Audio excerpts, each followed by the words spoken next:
தமிழ்நாட்டில் வருஷத்துக்கு 7.5 லட்சம் +2 மாணவர்கள் தேர்ச்சி பெறுகிறார்கள். நிறைய இருக்குது, ஒரு வருஷத்துக்கும் நிறைய இருக்கிறது. ஒரு வருஷம் பார்த்தீங்கன்னா தேர்ச்சி பெறு 8 லட்சம் மாணவர்கள் கிட்ட +2 பரீட்சை எழுதுறாங்க. 8 லட்சம் மாணவர்கள் கிட்ட 7.91 lakhs மாணவர்கள் +2 எழுதுறாங்க, எக்ஸாம் எழுதுறாங்க. அதில் பாஸ் பண்ணுறவங்க பார்த்தீங்கன்னா 7.5 லட்சத்துக்கு மேல் பாஸ் பண்ணுறாங்க. 7,53,000. இந்த வருஷம் பார்த்தீங்கன்னா 7,53,694 மாணவர்கள் பாஸ் பண்ணியிருக்காங்க. கிட்டத்தட்ட 95% மாணவர்கள் +2 எழுதின மாணவர்கள் பாஸ் பண்ணியிருக்காங்க. ஒரு வருஷமும் இதே தான். எல்லாமே தமிழ்நாடை பொறுத்தவரை 95% +2 மாணவர்கள் எழுதுகிறவங்க 95% பேர் பாஸ் பண்ணுறாங்க. அதாவது 7.5 லட்சம் பேர் பாஸ் பண்ணுறாங்க. ஆனால் எல்லாருக்குமே பார்த்தீங்கன்னா டாக்டர் ஆகணுன்ற நிறைய கனவு. 7.5 லட்சம் பேரில் பாதி பேராவது நீங்கள் கிளாஸில் போய் கேட்டிங்கன்னா என்ன சொல்லுவாங்க? நாங்கள் டாக்டர் ஆகணும் அப்படின்ற கனவோடு தான் இருக்கிறாங்க. எடுக்கிற சப்ஜெக்ட் பார்த்தீங்கன்னா maths and science. Maths science தான் எடுக்கிறாங்க. ஆனால் எம்பிபிஎஸ் இடங்கள் தனியார் கல்லூரி, அரசு கல்லூரி, டீம்டு யூனிவர்சிட்டி எல்லாம் சேர்த்து தமிழ்நாட்டில் எவ்வளோ இருக்கும்னு தெரியுங்களா? 11,500. அதாவது 7.5 லட்சம் மாணவர்கள் பாஸ் செய்கிறாங்க. அவர்களுடைய கனவெல்லாம் எம்பிபிஎஸ் டாக்டர் ஆகணும் என்பதுதான். ஆனால் தமிழ்நாட்டில் இருக்கக்கூடிய எம்பிபிஎஸ் இடங்கள் 11,500, அவ்வளவே தான். அதாவது 2004க்கு முன்னாடி இது கூட கிடையாது. 2004 மருத்துவர் அன்புமணி அவர்கள் சுகாதாரத்துறை அமைச்சராக பொறுப்பேற்ற பிறகு கிட்டத்தட்ட 35,000 இடங்களை கூடுதல் பண்ணார். அதாவது ஒரு காலேஜ்லேயும் சீட் அதிகம் பண்ணார். அது வரைக்கும் இந்தியா முழுக்க அகில இந்தியத்தில் 65,000 டாக்டர் தான் வருஷத்துக்கு இந்தியா முழுக்க வெளிவந்துட்டு இருந்தாங்க. 65,000 டாக்டர்ஸ் தான் ஒரு வருஷமும் வெளியில் வராங்க எம்பிபிஎஸ் முடிச்சு இந்தியா முழுக்க. மருத்துவர் அன்புமணி அமைச்சராக பொறுப்பேற்ற பிறகு அதை அதிகப்படுத்தும் போது கிட்டத்தட்ட 25,000-30,000 சீட் அவங்க அதிகப்படுத்துகிறாங்க. 1 லட்சத்துக்கிட்ட டாக்டருங்க அப்போ வராங்க. இன்றைய நிலைமையில் இந்தியாவில் வருஷத்துக்கு 1,25,000 டாக்டர் தான் வெளியில் வராங்க, பட்டம் பெற்று வெளியில் வராங்க. 1,25,000 தான். இப்போ 100 கோடி மக்கள், 100 கோடிக்கு மேலே இருக்கும். ஆனால் வருஷத்துக்கு 1 லட்சம் டாக்டர், 1.25 லட்சம் டாக்டர் தான் வராங்க. தமிழ்நாடை பொறுத்த வரைக்கும் இதான். பிடிஎஸ் தனியாக 3,000 பேர் தான்.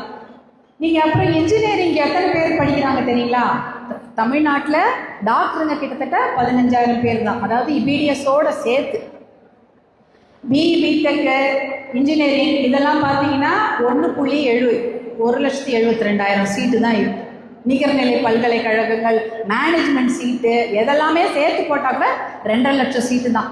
மேனேஜ்மெண்ட் கோட்டா சொல்கிறாங்களே, மேனேஜ்மெண்ட் கோட்டா இது மாதிரி எல்லாம் சேர்த்தாலுமே 2.5 லட்சம் சீட்டு தான் இன்ஜினியரிங், பிடெக் இந்த மாதிரி சீட் இருக்குது.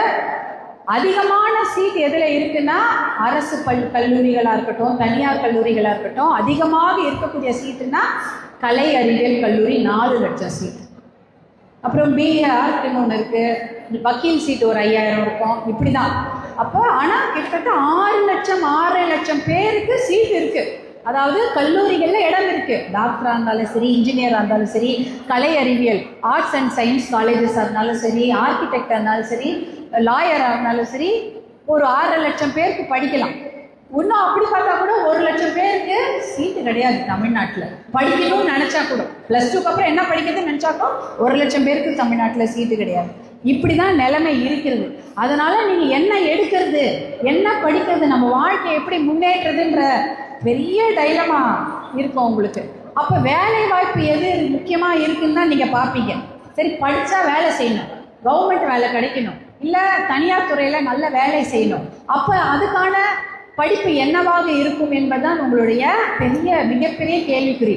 நீங்கள் அதை பற்றி இப்போ யோசிக்காதீங்க. +2ல் படிக்கிறவங்க நீங்கள் ஐயோ நம்ம 3 வருஷம் கழித்து படித்து முடித்தா நமக்கு அரசு வேலை கிடைக்குமா, 5 வருஷம் கழிச்சா நமக்கு தனியார் துறையில் வேலை கிடைக்குமா அப்படின்லாம் யோசிக்காதீங்க. அரசு வேலையோ தனியார், நீங்கள் அரசு வேலை எவ்வளோ தெரியுங்களா இருக்குது? 12 லட்சம் அரசு வேலைகள் தான் இருக்கிறது. அதில் 5.5 லட்சம் வேலை காலியாக இருக்குது. அதே போல் தனியார் துறையில் வேலை இருக்குது. சர்வீஸ் செக்டர், ஹாஸ்பிட்டாலிட்டி செக்டர் நிறைய இருக்குது. அது கிட்டத்தட்ட 1 கோடி பேருக்கு இருக்குது. அதிகமாக இந்தியாவில் வேலைக்கு கொடுக்கக்கூடிய துறை எதுன்னு பார்த்தீங்கன்னா விவசாயம் சார்ந்த துறைகள் தான் அதிகமாக வேலை கொடுக்கக்கூடிய துறை. அதனால நீங்கள் அதையெல்லாம் யோசிக்காதீங்க. நம்ம அறிவை எப்படி வளர்க்குறதுன்றதை மட்டும் யோசிங்க. வேலைக்காக நம்ம படிக்கணும் அப்படின்றத விடவும் நம்முடைய அறிவுக்காக படிக்கணும் அப்படின்றது தான் உங்களுடைய முக்கிய குறிக்கோளை. நல்லா படிக்கணும், நிறைய விஷயம் தெரிஞ்சுக்கணும். எத்தனையோ கிராஜுவேட்ஸ், எத்தனையோ பேர் பெரிய படிச்சிருப்பாங்க, ஆனால் அவர்களுக்கு ஒரு லெட்டர் ரைட்டிங்னா ஒரு சாதாரணமாக நீங்கள் ஒரு உங்கள் பிரின்சிபாலுக்கு ஒரு லெட்டர் எழுதணும். வீட்டில் எழுதுறவங்களுக்கு அதை பற்றி பிரச்சனை கிடையாது. யாருக்காவது ஒரு ஃபார்மல் லெட்டர் எழுதணும், லீவ் கேட்டு லெட்டர் எழுதணும், விடுமுறை கேட்டு உங்கள் வாத்தியாருக்கு ஒரு லெட்டர் எழுதணும், இல்லை ஏதாவது ஒரு விஷயத்தை கேட்டு ஒரு கலெக்டருக்கு ஒரு லெட்டர் எழுதணும், எழுத தெரியணும். அது ஆங்கில புலமையும் இருக்க வேண்டும், தமிழ்லையும் நீங்கள் தவறு இல்லாமல், எழுத்து பிழை இல்லாமல் அந்த லெட்டரை எழுத தெரியணும். அந்த மாதிரி லைஃப் ஸ்கில்லை நம்ம வளர்த்துக்கணும். எத்தனையோ வேலை வாய்ப்புகள் இருக்கிறதா இல்லையா அதை பற்றி யோசிக்காதீங்க. உங்களுடைய அறிவையும் திறமையும் வளர்த்து கொள்ளுங்கள். அதுக்கப்புறம் வேலையை பற்றி யோசிக்கலாம் என்பது தான் என்னுடைய இது. அதற்காக தான் இந்த வழிகாட்டுதல் நிகழ்ச்சி.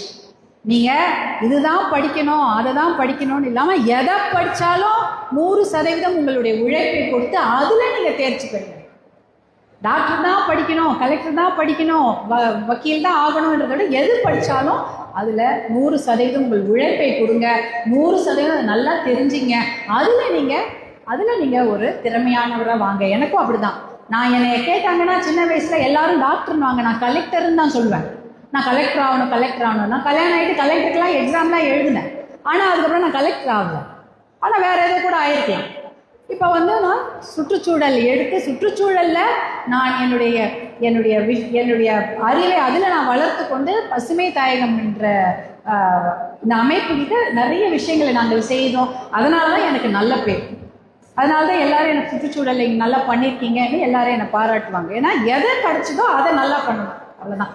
எது நம்மக்கிட்ட வருதோ அதை திறமையாக நீங்கள் செய்ய வேண்டும் என்று கூறிக்கொண்டு, நீங்கள் எல்லாம் பெரிய பெரிய நல்ல கல்லூரிகளில் சேர்ந்து நன்றாக படித்து இந்த நாட்டுக்கு நல்லது செய்ய வேண்டும். உங்களை பார்த்து நாங்கள் சந்தோஷப்பட வேண்டும், உங்களை பார்த்து நாங்கள் பெருமைப்பட வேண்டும் என்று கூறிக்கொண்டு